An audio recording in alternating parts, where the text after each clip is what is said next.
আজকে সংস্কারের কথা বলছে এই অন্তর্বর্তীকালীন সরকার, খুব ভালো কথা, সংস্কার তো লাগবেই। কিছু মনে করবেন না, হয়তো আমার এই কথা বলা জানি না কতদূর সঠিক হবে।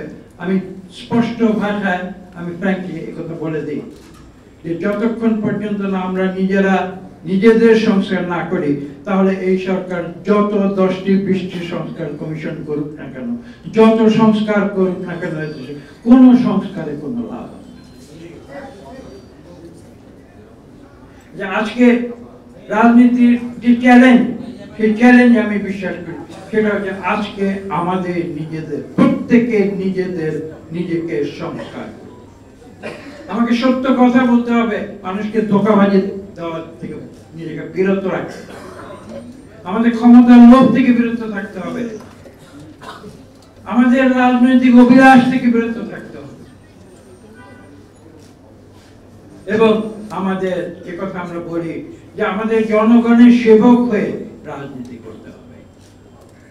রাজনীতি ক্ষমতার জন্য নয়, আমরা সে কথায় বিশ্বাস করি না। এটাই হোক আমাদের নীতি এবং আদর্শ।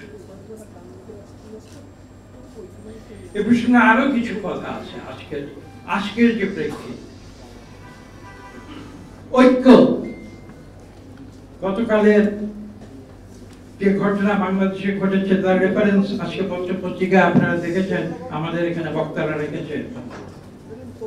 ঐক্য অবশ্য প্রয়োজনীয়, জাতি ধর্ম বর্ণ নির্বিশেষে ঐক্য প্রয়োজন, এতে কারো কোনো দ্বিমত থাকতে পারে না। কিন্তু আমি এই প্রসঙ্গে আপনাদের আরো একটু সতর্ক করে দিতে চাই। ইংরেজিতে একটি কথা আছে, ইউনিটি ইন ডাইভার্সিটি। আমি ঐক্য করতে গিয়ে যদি আবার নতুন করে বাকশাল করে ফেলি, তাহলে কিন্তু সেই ঐক্যে কাজ হবে না। আমাকে ক্ষমা করবেন, আমি খোলাখুলি কথা